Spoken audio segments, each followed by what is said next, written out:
Anong ine-expect natin dito sa draft? Nolan, Guinevere exchange for first pick.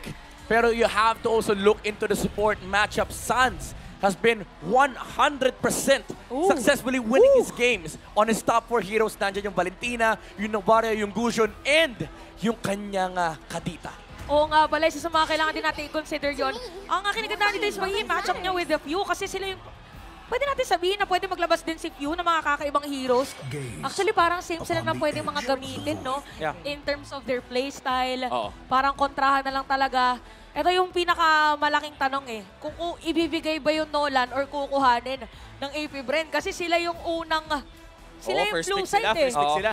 Makikita natin kung ano yung magiging choice dito ng AP Bren. Open ng Bruno, open ng ang Matilda, pero syempre hindi na rin pwede ma-open dito yung mga Joy, yung mga Guinevere. Ayaw natin yan if you're AP Bren kasi nakita natin kung paano ginamit ito ng Onyx kahapon sa kanilang game number 3. And now, Onyx Esports, actually marami rin naman sila makukuha dito. Nandiyan pa rin naman yung favorite ng Filipino representatives natin, yung Arlot, and of course, yung mga tulad ni Valentina. So again, Suns, remember, 100% win rate sa Valentina. You have to keep your eyes on the hero pool of Suns. And yung hero pool ni Suns, super respectable, I would say. One of the best kung titignan natin ang position 4. Isa sa mga kukunting players na biglaan na lang naglalabas ng sabihin na nating Gusion at iba pa. And this is gonna be very interesting, no? We are looking at the draft doon sa may bandang likod. What is happening right now, Midnight? Okay, nakaban yung Guinevere, nakaban yung Nolan. We got the Fred Rain for AP Bren, pero Suns has picked up the Valentina.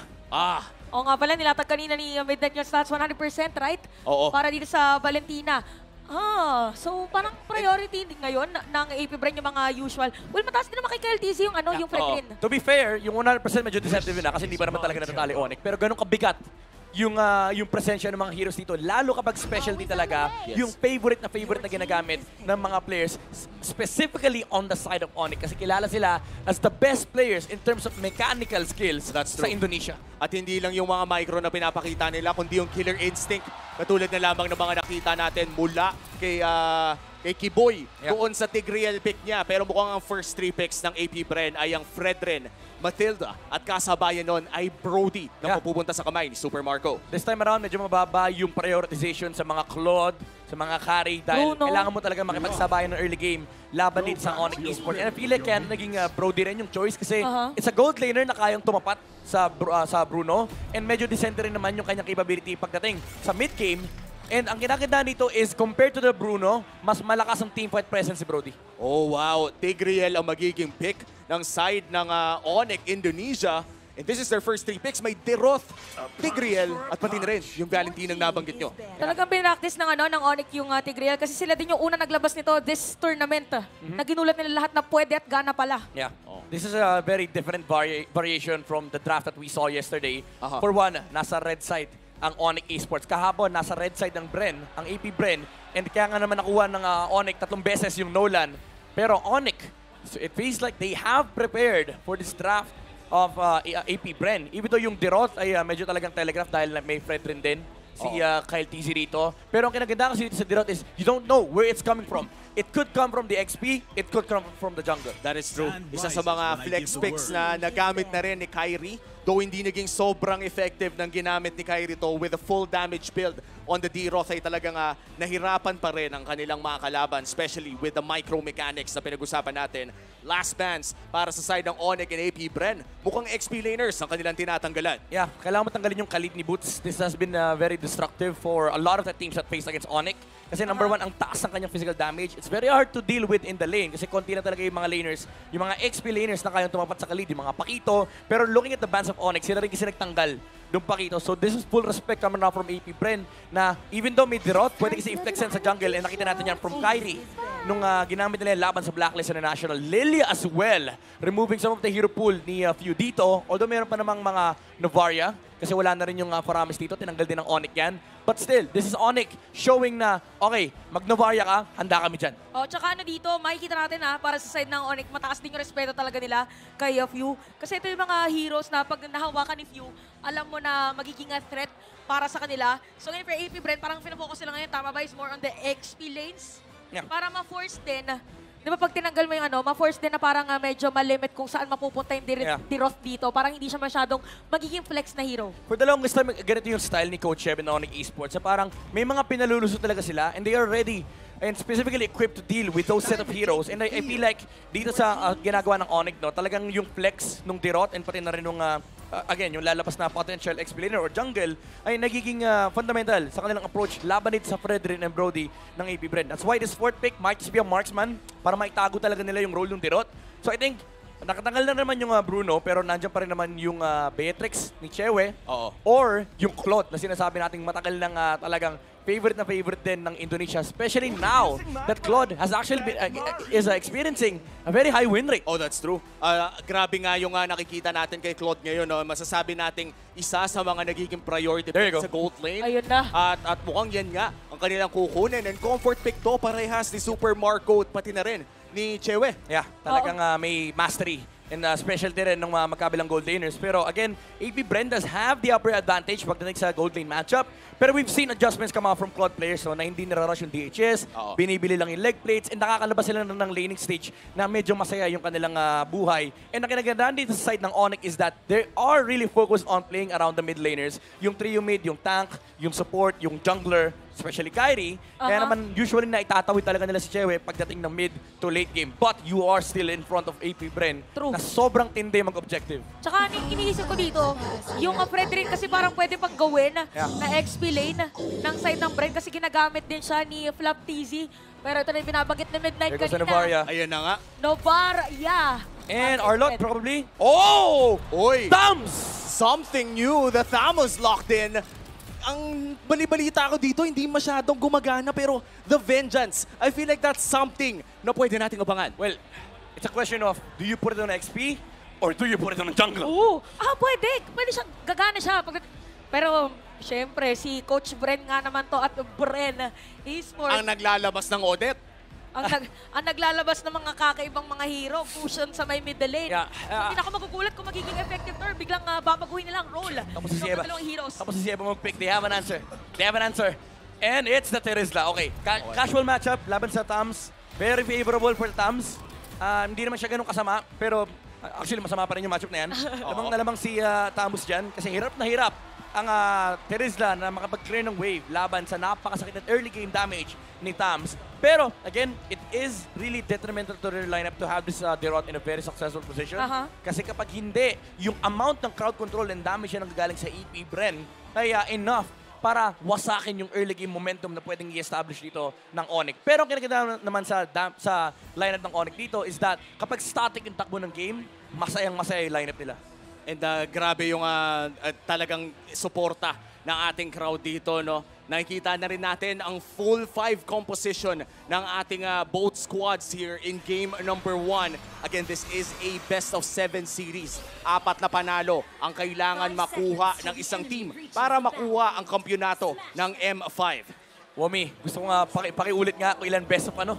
Best of 7 po ang ating laro. Ayoko mabanggit yung pangalan ko Best of 7. At nandito po si Chantel. So sana umabot ka ng 7 games dahil for I think in history, no, ay Midnight, there was a time or always has been na talagang may majority sweep ang ating nakikita. By the way, dito sa ating laban, kailangan nyo pa rin mag-watch out for the Smart Power prediction with hashtag Smart Powers M5. One lucky commenter who guesses correctly will win a redeemable in-game code. Remember, keep an eye on the poll. Lalabas din yan mamaya pag-start ng Game 1 at pwede kayong manalo. Speaking of Game number 1, we talked about yung compositions nila. What are we expecting sa ating early game dito? No? Mayroon ba tayong paglalabanan ng mga objectives na sabihin natin ko-contest agad? I think very important dito kung sino man nanalo sa XP lane matchup kasi it does dictate a lot of momentum on both sides. And Onyx Esports, actually, they are looking into playing with the Diroth once again. No? Yung trio mate ng Onyx Esports dito. Kaya naman dapat matulungan nila yung Terizla kasi kapag hindi, talagang kakalmot-kalmutin niya ni Flap TZ and baka hindi makalabas si Butsu sa kanyang lane. And that might become an issue for the Diroth. Kasi even if sabihin natin makunat yung, even if sabihin natin masakit yung Diroth, kaya niyang tanggalin yung kunat ni Thams. The problem is, may damage din yung AP Bren. That's true. At grabe no, ang dami na natin kailangan abangan pa sa early game pa lang. Pero gusto ko munang balikan yung ating mga teams dito. No? Ang bigat kasi ng matchup na to. Kung baguhang viewer ka pa lamang ng M5, siguro maiisip mo, Indonesia versus Pilipinas. Pero hindi lang kasi basta-basta ganun. This has been one of the most sought out na laban talaga. Yup. Throughout the entire time na nanonood tayo ng M5. Magkikita na muli sa Grand Finals. This is no longer Philippines versus Philippines. It is Philippines versus Indonesia. Tsaka kung babalikan natin yung mga video kanina na pinalabas, parang sobrang layo na talaga na naging journey ng mga players dati. Color blue pa yung buhok nila Kiboy, nila Chewe. Kaya kahit ikaw, kung hindi ka talaga supporter ng Onyx, parang magiging interested ka sa story nila as a player kasi after all those years, after all those seasons, nandito pa rin sila at lumalaban para sa kanilang bansa. Kaya hindi mo pwede questionin yung motivation dito ng Onyx, especially the Indonesian team. Kasi ang tagal na naging dynasty ng Pilipinas. You can call it era, dynasty, whatever. Pero for Indonesia, Bren, bigyan nyo na sa amin to kasi tagal na namin itong hinihintay. 3 years in the making. Ngayon, nabanggit mo kanina, Womi, ang sinasabi dito ng Pilipinas, tayo pa medyo yung dehado. Kasi nakita natin yung resulta kahapon. And ang kwento ng 2023 is tapos na ba ang PH era? At dito natin malalaman yan ngayong gabi. And regardless kung ano mang mangyari dito, we've already said it, talagang may mababasag na storyline dito. The Golden Road para sa Onyx Indonesia at para naman sa Pilipinas ay yung pagsemento ng ating dinastiya at pagdepensa ng crown in the home country na hindi pa nangyayari for the entirety of the M series. And another thing, no, hindi pa ata tayo nakakita ng 7-game series for the longest time. Feeling ko dito lahat Ilang years na simula nung last 7-game series natin in the M series. Pinaka-unang complete na serye sa M Championship, I believe, was M2. M2. Yes. It was Bren Esports versus Burmese Goals. Kasi yung EVOS, alam ko 3-1. 3-1 yung score na yon. And again, kumpleto yung nakita natin nung M2. And then after nun, puro sweep. So pwedeng premonition din ba to dahil Bren or AP Bren ang nakakompleto before, pwedeng kompletuhin ba nila ulit? Who knows? Diba? Usually may mga ganun eh. Meron mga teams na talagang sanay sa mga Game 7 or talagang attracted sila sa mga ganong klaseng long games. Ang malupit dito, si Nolan, hindi niya nakompleto yung M5 journey niya. Wala talaga. Kasi may dati diba, si Freddy na nabilib yung M4, 99%. 100% contest ban rate, kasama niya si 1-1. Si Nolan hanggang 80% lang kasi lumulusot. Pero again, hindi pwedeng lumusot yan dito sa series na to. Bawal. Dito dapat, Nolan, Kyrie, X. No. Hindi kayo pwede magsama, hindi kayo pwede magbanding. Alam ko, M4 pa yon pero ibabalik natin ang X sa M5.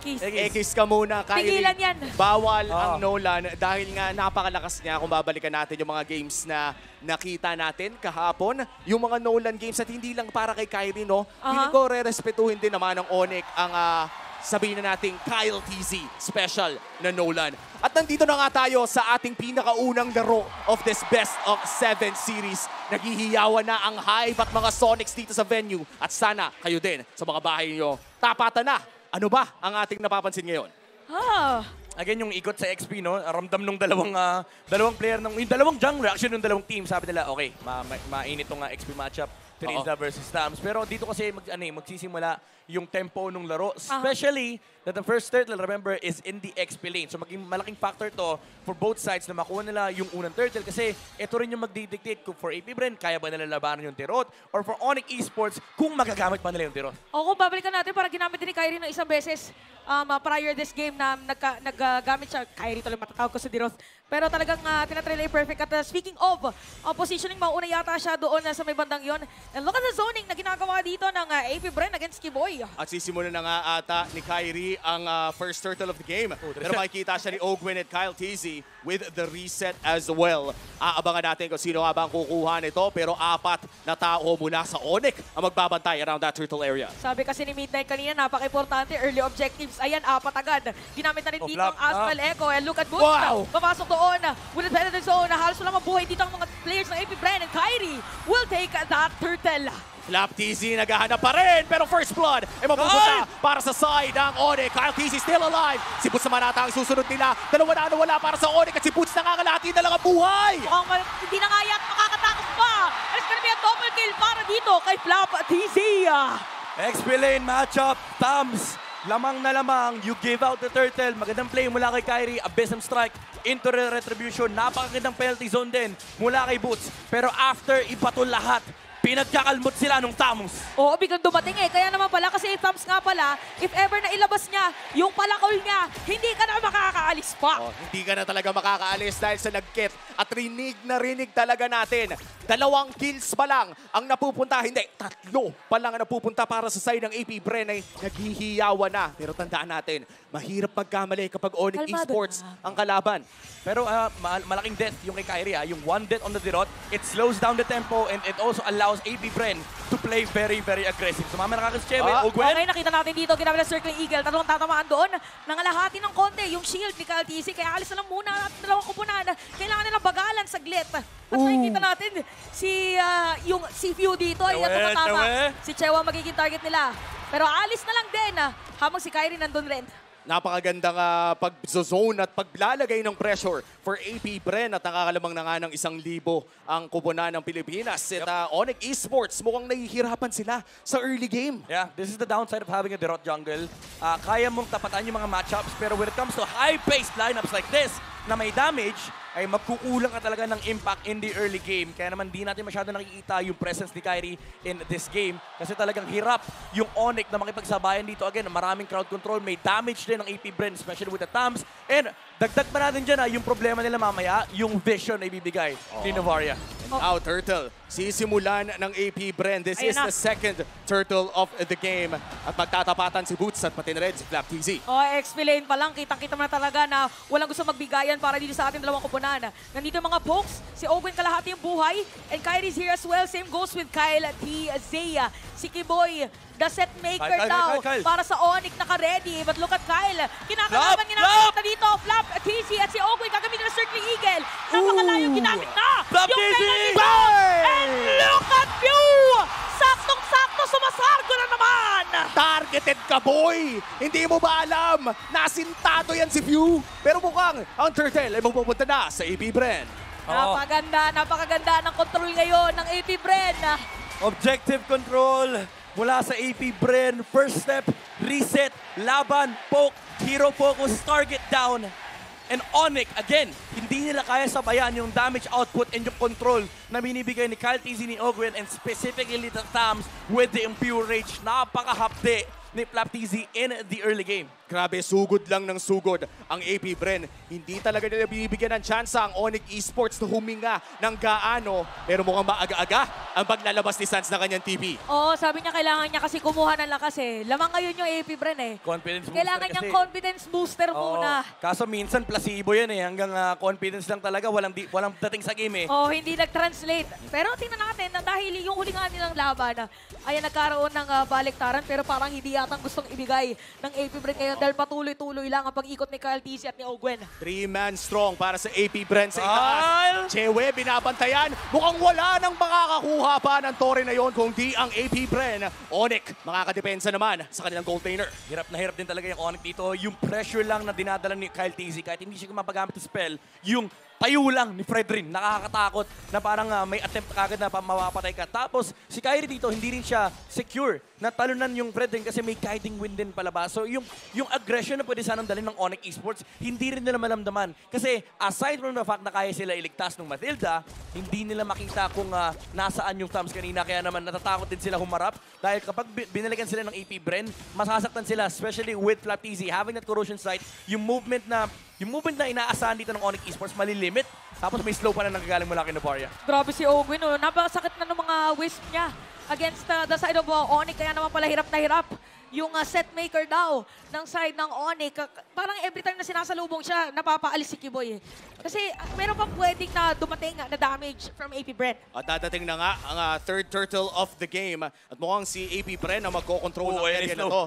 Astral Echo on to 3. At si Kiboy ay mapopok na rin nga dito ni Flap TZ. Ayun, sinimulan na turtle. Pero Kiboy, dumudugo na siya. Circling Eagle yung pala paliko. Si Kyrie hahanapin nila. At napapaalis din ng mga 1v3. players ng Onyx. Habang si Kyle TC nandoon, nakadiretso sa may pagong. Paano kayo lalapit ngayon? Kasi si Kyle TC makakasecure niyan. Nice zone na nagmumula kay Flap. Kakabanggit lang natin, Astral Echo, may slow yan. Dagdag mo dyan, patong mo yung damage plus slow na nanggagaling kay Thumbs. bawal kang dumikit sa objective ng AP Bren. And if you think na kaya mong tunawin yung thumbs, may Vengeance, and again, Guiding Wind. Meron nga palang pangat-ngat. Parang ganun yung ginagawa nila ngayon di ba? Masakit na yung damage ni Ogwen, nakikita natin yung mga waves. Tapos si Flap TZ, dire-diretso pa na, okay, bato pala call, tapos kuha pala call, tapos balik na ulit. Uy! Okay. Nagkaliparan lang. Hinatid sa Indo. Hinatid sa Indo. It is a 4-for-1 ang kill score. Lamang na ng 4,000 ang AP Bren. Pero gusto ko lang ulit-ulitin, no? Lamang man ang AP Bren ngayon in the early game. Huwag nating kalimutan ang nangyari sa Game 1 kahapon. That was a 15K gold lead na natalo tayo. Bawal pa rin magkamali kapag Onyx ang kalaban mo. Oo, kailangan na. Maging continuous lang talaga yung kanilang ginagawa. Kaya very consistent din naman. Consistent din. Kamuntikan. Alam mo, pasalamat yung Onyx, Pilipino si Kyrie, naretripan niya eh. Kaya nga. Retrigad eh. If ever, nakita naman natin yung ibang game review. Biglang nga nakakakuha ng mga objective sa mga kalaban nila. Sabi ni Kyrie, okay ko dun eh. Ang pogi ko dun eh. Nakuha ko, kaso na-force din yung retry. And again, yung binabanggit ni Wami kanina, hindi rin dapat maging relaxed and chill ng AP Bren kasi scaling din yung lineup dito ng Onyx Esports. And it's very also similar to their game number 1 kahapon, no, na yung objective and yung endgame conditions ng AP Bren, they have to still win this team fights. And knowing na, nakita natin yung laban ng Bren versus Blacklist International na nagiging ganoon din. Yung disiplina nila na pagdating sa dulo, talagang i-team fight nila bago mag-tower lock. But their main problem here in this game is, sa late game, medyo malakas yung presence ni Claude.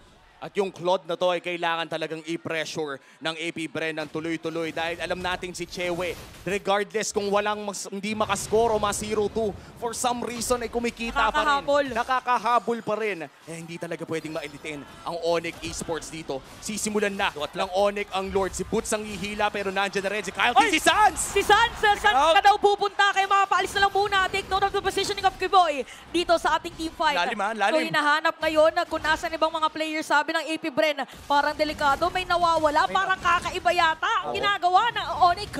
Hindi nila makita sa guest list, sige boy. Kanina pa siya nawawala. Nagtatago doon sa hotel room ng Bren. Paano mo naman ba kasi hahanapin? The last place na pwede mong pag-isipan ay sarili mong base. Nasa likod lamang dito si Kiboy. Pero hindi ata alam ng AP Bren na nandoon na at napakasakit na nga talaga ng kupunan ng AP Bren at kailangan ng umalis muna ng Onyx Esports. Pero Kiboy, Super Marco, naamoy niya ata pero bumalik din sa Lord. Where is Kiboy talaga? Pero ginamit na gumamit ng penalty zone. Kaya naman si Boots mamatay na. Pero si Kiboy hindi pa rin yata aalis.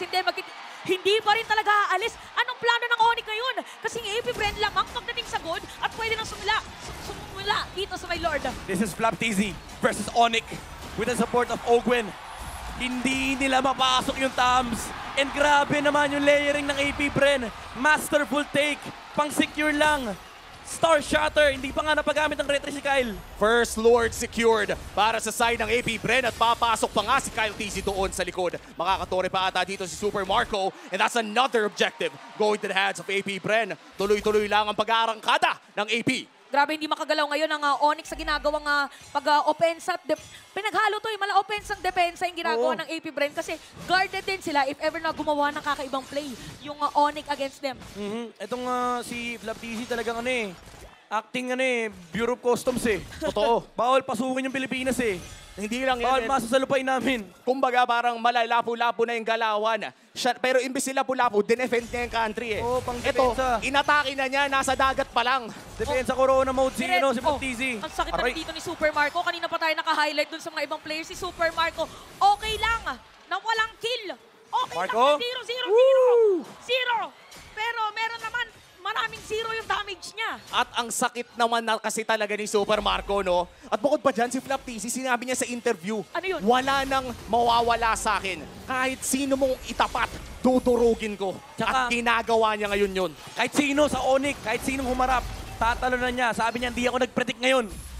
Hindi ako nag-predict. Laban lang, ML lang kung ML. Kyrie, aray ko.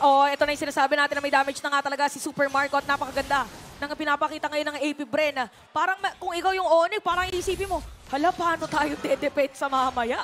Parang hirap. Ang haba din kasi ng range ni Super Marco. And speaking of paano nga ba dedepensa, lagyan natin ng konting analysis, no? Ano bang kailangan gawin ng Onyx dito? Alam mo, sa totoo lang, kailangan nila humarap ng mali from AP Bren. Kaso mahirap hanapan ng butas dito. yung kanilang composition. Kasi number one, very one-dimensional yung kanilang team fight. That's the problem with the Derot jungle, kaya hindi siya super popular. Kasi talagang ginagamit mo siya pang anti-tank. And now, if you look at the composition of Onyx, if hindi mo makuha yun, you're playing to scale with both the Valentina and the Claude. May pang team fight naman sila. Ang problema kasi is kulang sila ng damage. Kasi yung damage na inaasahan nila, na shutdown na in the early game, yung Valentina hindi rin makalapit dahil sa ginagawang pang zone ni Flap. So Onyx, kailangan nila mag-full commit either dito patayin si Flap or humanap sila tulad ng hinaharap ni Kiboy kanina sa Lord na makakuha sila ng isang magandang implosion play. Pero again, with this kind of momentum that is going in favor of AP Bren, lalo pat napakalakas nilang team fight presence kasi si Brody ay napakalakas talaga sa pagdating sa 5v5. It's hard to crack this kind of composition, especially with the amount of gold that they have on their course. Nasa kamay na ni Kiboy ang bola. Dahil? Kailangan makahanap siya ng play. Pero si Kyrie ata ang nahanap ni Flap. Si Traleco? Kyrie, no choice na ata. Masyado ka kasing pogi doon. Ooh, Kyrie, una mamabagsak nila. Explosion! Perfect na play para dito kay Kiboy. Pero hindi sapat para dito sa Onyx. Kaya naman si Boots nakukuha na rin nila. And look at Super Mario Tranchon! ginamit dito Tranchon! Winter Tranchon. Hindi po tatakasin ni Pew, pero aalis na si Sans. Pero nakita na natin ngayon ang mga Bees, ang AP Bren, ready dun sa mga set-up play ng Onyx. 2-man down para sa side ng Onyx. At mukhang dalawang inhibitor turret din ang babagsak.